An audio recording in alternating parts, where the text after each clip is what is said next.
In this video, we're going to examine the leaked U.S. military document FM3-39.40, otherwise known as the Field Manual for Internment and Resettlement Operations for U.S. Citizens.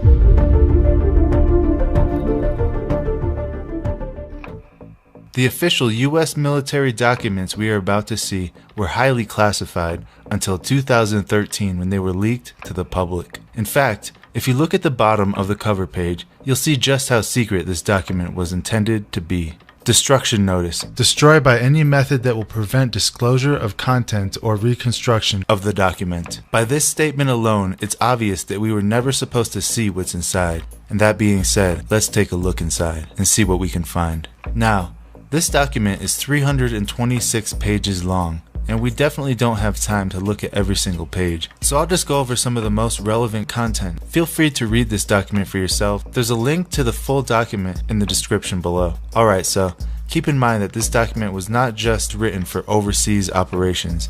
It clearly outlines internment operations on U.S. soil and with U.S. citizens. On page 38, quote, support to civil support operations. Civil support is the DoD support to U.S. civil authorities for domestic emergencies and for designated law enforcement and other activities. Civil support includes operations that address the consequences of natural or man-made disasters, accidents, terrorist attacks, and incidents in the U.S. and its territories. The internment relocation tasks performed in support of civil support operations are similar to those during combat operations, but the techniques and procedures are modified based on the special OE associated with operating within U.S. territory and according to the categories of individuals, primarily DCs. In this document, DC stands for Dislocated Civilian. To be housed in internment relocation facilities. During long-term internment relocation operations, state and federal agencies will operate within and around internment relocation facilities within the scope of their capabilities and identified role. Military police commanders must closely coordinate and synchronize their efforts with them, especially in cases where civil authority and capabilities have broken down or been destroyed.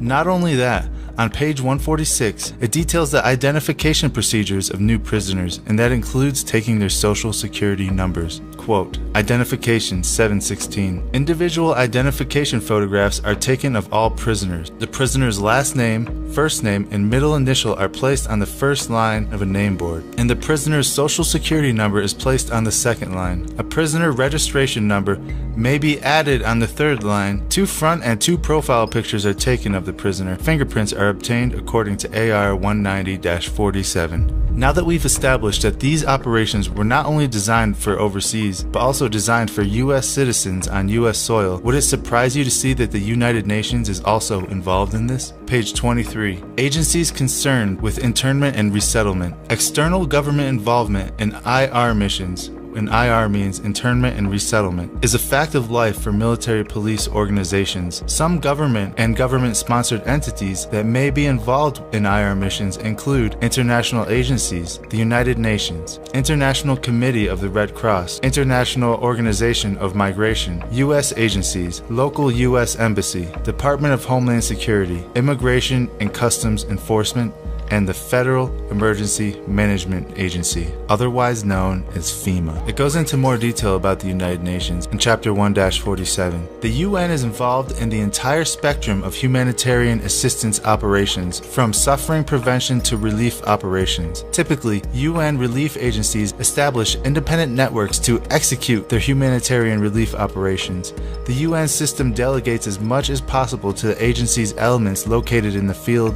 Supervisory and support networks are traced from those field officers back to UN headquarters. Military planners must familiarize themselves with UN objectives so that these UN objectives are considered in planning and executing military operations. So basically, the UN is there every step of the way, and these camps must be formulated around UN policies, according to this document. Now, let's go to page 56, where it goes into detail about psychological operations, or PSYOPs. The supporting IR PSYOP team has 2 missions that reduce the need to divert military police assets to maintain security in the IR facility. So basically, psychological operations are deployed in order to manipulate their detainees and make them more passive. And it goes into more detail. Quote, the PSYOP team develops PSYOP products that are designed to pacify and acclimate detainees or DCs to accept U.S. IR facility authority and regulations. PSYOP teams gain the cooperation of detainees or DCs to reduce the number of guards needed, identifies malcontents, trained agitators, and political leaders within the facility who may try to organize resistance or create disturbances, develops and executes indoctrination programs